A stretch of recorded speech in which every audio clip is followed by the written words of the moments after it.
Hey guys, it's Foafy, and I am here at Hidden Block Games in Raleigh, North Carolina, which is different from my usual haunts when I make my videos. Usually I lock myself in my apartment where I am safe. But today I am here at Hidden Block instead of at my usual studio because they just got in a very particular and very special Pokemon card that they have very graciously allowed me to take a look at for this video. It is a very historical and rare Pokemon card that the way we're getting to see it today might actually be one of the rarest ways you can see it. And I'm just gonna stop teasing you and show you here. This is a slab of plastic that is holding the actual card because it is just that precious. So let's not waste any time and take this over to the card cam. All right, here comes the nerve-wracking part. Yes, I brought the old Charizard mat for this today because of the card we are looking at. Here it is, big glass case. Flip it over.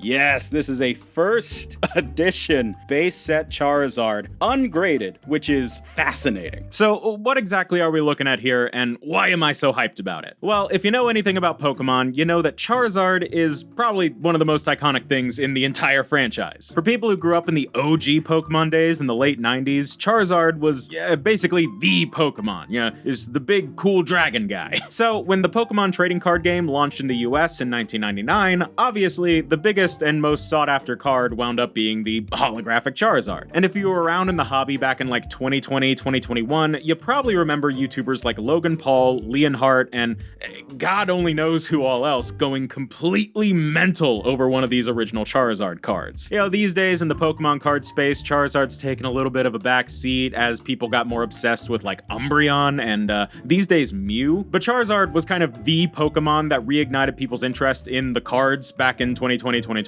And hell, even on this channel, I've had my fair share of a Charizard addiction on display. No way!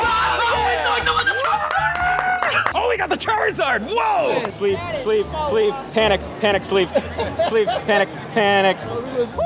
But those are not what we're looking at today. See, back in the 90s, English Pokemon cards were produced by Wizards of the Coast, the Magic the Gathering people. And Magic back in those days had some pretty unique habits when it came to the print editions of their cards. The first big Magic set was Alpha, which had black borders and very warm, saturated art. Those cards then were reprinted in the Beta set, which refined some printing details. They then got another reprint in Unlimited, which had slightly less deep colors and a new white border. And then there was Revised, which kept the white border but washed out the colors even more. All that is to say, Wizards had some weird and esoteric ways of differentiating between various print runs of the same damn cards, and in the Pokemon world, that manifested as First Edition Base Set, Shadowless, Unlimited, and Base Set 2. First Edition was obviously the original, marked with a First Edition stamp. Shadowless came soon after and simply removed that stamp, and then once again, you had Unlimited, which washed out the card's overall colors, and this time around added a little drop shadow under the card's art window, which is why the previous editions were called Shadowless. Unlimited base set Charizards are probably the most common ones since Unlimited Edition was printed to hell and back, and then not long after that you had base set 2, which looked almost identical to Unlimited, but swapped out the star-shaped holo pattern for this more galaxy foil look. Base set 2 Charizards are slightly less prestigious since that reprint was also produced like crazy, but no matter what version of the card you're looking at, base set Charizards just carry a weight to them.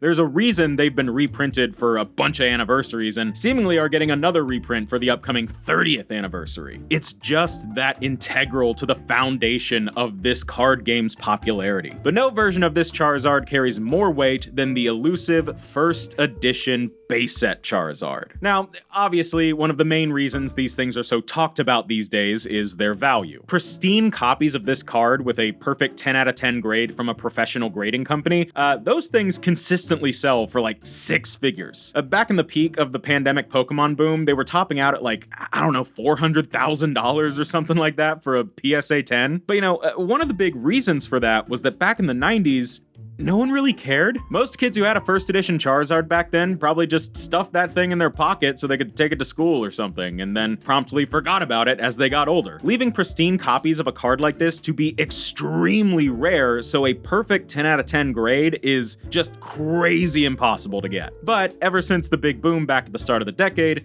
things have changed. People don't just toss Pokemon cards into a bag in their closet anymore. People know how rare and valuable some of these cards can be. And for a trophy card as sought after as the first edition base set Charizard, the vast majority of copies at this point are graded. That's because people know what they have now. It doesn't matter what condition it's in. If someone has one, it's probably gonna get graded. It's just that kind of a card. I've been in the Pokemon card space since about 2021 or so, and dude, I have wanted a first edition Charizard for myself. I had a bit of a phase where I was trying to collect every version of the base set Charizard, and I was getting along pretty far in it, but yeah, I knew I wasn't gonna be paying graded prices for one, and I sure as hell was not gonna try and pull one, God forbid. But after asking around, looking online, and scanning card conventions for years, I just kind of resigned myself to the truth that I don't think they exist. I was damn near convinced that unless you pulled it straight out of a pack, every single copy of a first edition Charizard in circulation had already been graded. So when I walked into my local card shop, Hidden Block Games, and saw this on display,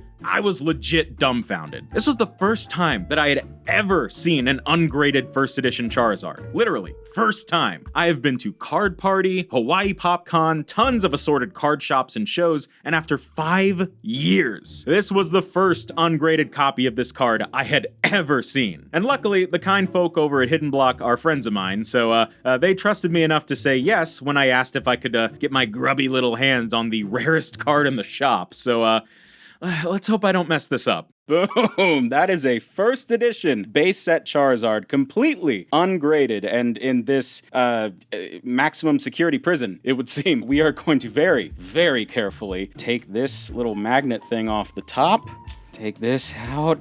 Oh dear. Okay, it's in the top loader. Let's take a look, front and back. This is clean, dude. Whoa, that's crazy. So the thing about this that is fascinating to me is that you never see these ungraded. This card is so sought after and so mythologized in the Pokemon card hobby that finding one ungraded is basically, it's rarer than finding the card in general. I never thought I would be able to hold one of these in my hand without pulling one, and Lord knows that's expensive to even try. So here we go. We got it out. This is the card. Look at that. That is wow. Wow, that's pristine. There's a little bit of edge wear on the bottom and top, but other than that, this thing is, man, you could have pulled this straight out of a pack. Let's be very observant here. Be very careful. So this is, in fact, a first edition base set Charizard from 1999. You can see it is shadowless, as the stories say, and you see the first edition stamp right here on the corner. And as per usual with shadowless and first edition copies of Pokemon cards, the color is a little bit warmer and a little bit more high contrast in comparison to the unlimited version and base set 2 reprints that you may have seen on this channel before. The whole card just has a warmer, kind of like more autumnal coat of paint this time around. Looking at the condition of this particular copy, this has nothing to do with how the card has been kept up, but like when it was in the factory, looks like there is a little bit of a heavier lean towards the left and to the top on the centering, but otherwise it looks pretty dang good. The surface so far, especially on the holo foil, is shockingly clean. Holo foil is the easiest part for a card to be like scratched on, and so this being as clean as it is, I don't know if you'll be able to see on camera, there's just a tiny touch of whitening on the bottom and on the top and sides, but other than that, this is damn near pristine, dude. There's certainly not a crease to be seen on this thing. There might be a few slight, maybe lighter hairline smudges on the back, but you barely notice that. I just see it because I'm under these crazy desk lights, and that is a card, man. Look at that. Looks like there might be a small print line on the very back, so not on the holo foil, which is the important part. It is shockingly clean for what is essentially a card that you will never see ungraded. It is like whoever gets this is probably going to grade it. Fascinating. Let's put it back in the sleeve for now. So you may have seen in past Foafy videos that I have actually opened some base set Pokemon and pulled the original base set Charizard. That, however, was the unlimited edition and also the base set 2 edition. But this, back in 1999, was the very first ever Charizard released in the English Pokemon TCG. There's a few specifications. You know, the original Charizard for the TCG was in 1996 on the Japanese side, but this is the first one that we here in the States got a taste of. And yes, this is the exact kind of card that caused that massive Pokemon boom in 2020, 2021. This is the kind of card that Logan Paul and Leonhardt and all those people back then were chasing like mad. And I have only ever seen this card behind panes of glass at card conventions in just ludicrous grades and for prices that, you could buy, a really good house, like a really strong house for that. Even the damaged copies of this kind of card go for insane prices and are some of the most sought after things in the hobby. There are people who would probably pay more for a PSA 1 than a PSA 2. PSA 1s are kind of collectible. But because of that, this card gets sent off for grading almost immediately anytime someone finds it or pulls it or what have you. So finding one ungraded has actually blown me away. This is something I genuinely never thought I would see, especially because the story and mythology and, of course, the price of this kind of card has been so heavily publicized across the internet. Anyone who had Pokemon cards back when they were a kid and remembered pulling this card has seen an article or a video telling them what this could potentially be worth, so they all immediately go off for grading, or they get sold to someone who then gets it graded. So the fact that any of these have been left ungraded, especially one in this condition, is something that I don't know if I'll ever see again, man. So yeah, dude, this Charizard is really nice. It's not exactly mint condition. Looking closely, I noticed some edge wear on the back of the card. That's those little white spots. A couple barely noticeable hairline scratches on the holographic foil pattern. Like, seriously, I had to really get it in the right light to notice it. And most egregiously, it looks like the top right corner on the back of the card is ever so slightly bent. Which, if I had just pulled this straight out of a pack, that would be kind of a bummer, but also not completely out of the realm of possibility. Another thing about cards this old and this rare is that they get moved around all the time, bouncing around from seller to seller, collector to collector, until eventually it winds up wherever it ends up. Here at Hidden Block Games, leading to even pack-fresh cards being likely to have some kind of damage. I mean, you wouldn't look the same after being stuck in a box for 27 years. So all things considered, this is a really nice example of a legendary card. Yeah, I'm no card grader myself, but I like to dabble, and I could maybe see this getting somewhere around a 7 out of 10 maybe, depends on how strict the grading is, but dude, even just holding this card was special to me. The opportunity to have a real first edition base set Charizard in my hands, no sleeve, no top loader, no graded slab, just the card, was something I basically accepted would never happen. And at that point, I just had to ask my buds running the shop where this thing even came from. All right, and here I am with,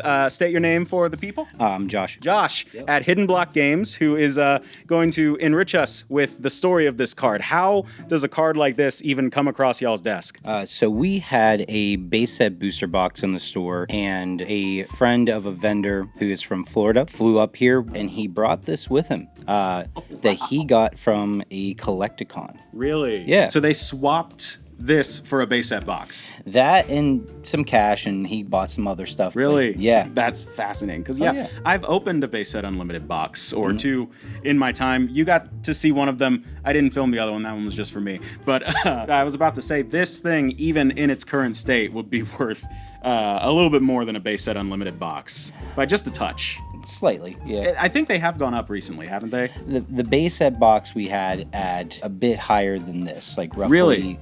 35,000. Really? Yeah, where this one in its condition, we valued at about 22. Interesting. The market has changed so much in the time that I did that, because that was like 3 or 4 years ago. Yeah. A lot has changed. Yeah, you heard that right. $22,000. That's a car. It's like a decent car. You can see now why I was so nervous handling this thing, but honestly, this might sound crazy, but I don't think that's unreasonable. Don't get me wrong, that's way more money than I could ever hope to just have burning a hole in my pocket, but considering the graded prices, the condition of the card, and the fact that ungraded sales numbers for this specific card are kinda non-existent, I think it's a decent price. I don't know, man. High-end Pokemon stuff is wild. I never know what's good or bad at this point. Like the Bubble Mew from Paldean Fates, I bought that card once for like maybe $50 and traded it when it reached 80. It's $1,000 now. I don't have the mental capacity to keep up with this stuff anymore. So like, it sounds like a fair price.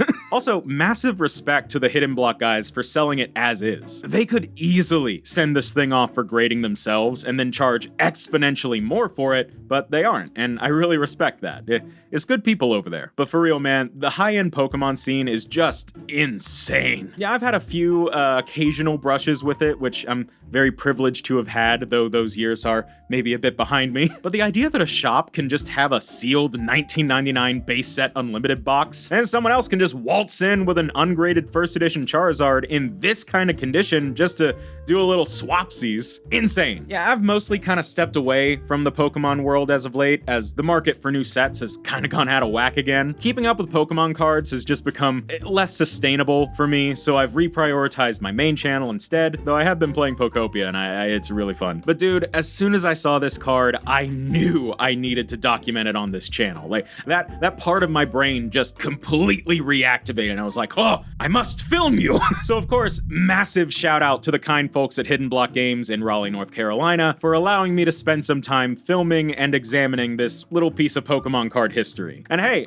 if you watching this video happen to have $22,000 that you're just itching to spend, or I don't know, maybe some other impossibly valuable Pokemon cards that you're willing to trade, hit these guys up, man. And if you do end up picking up this Charizard as a result of this video, let them know I sent you. I think that'd be cool. There's also the possibility that by the time this comes out, it's already sold, so if that is the case, I'm sorry. But you know, if trading cards aren't really your thing, Hidden Block also have some other insane pieces, like this super rare Pokemon box game for the GameCube, one of the rarest old school NES games in the world, Little Samson, and even a Nintendo 3DS signed by the legend himself, Shigeru Miyamoto. And if you don't recognize that name, he created Mario, Zelda, Donkey Kong, Pikmin, and Star Fox, so a pretty promising resume. So yeah, man, go check out Hidden Block Games. They aren't paying me for promotion of any kind. This is not a sponsor. I've just been shopping and trading there for years now and wanted to give them a little bit of a shout out, especially since they trusted me with such a precious piece. So if you want to check them out, I'll leave their Instagram linked in the description of this video. And with all that said and done,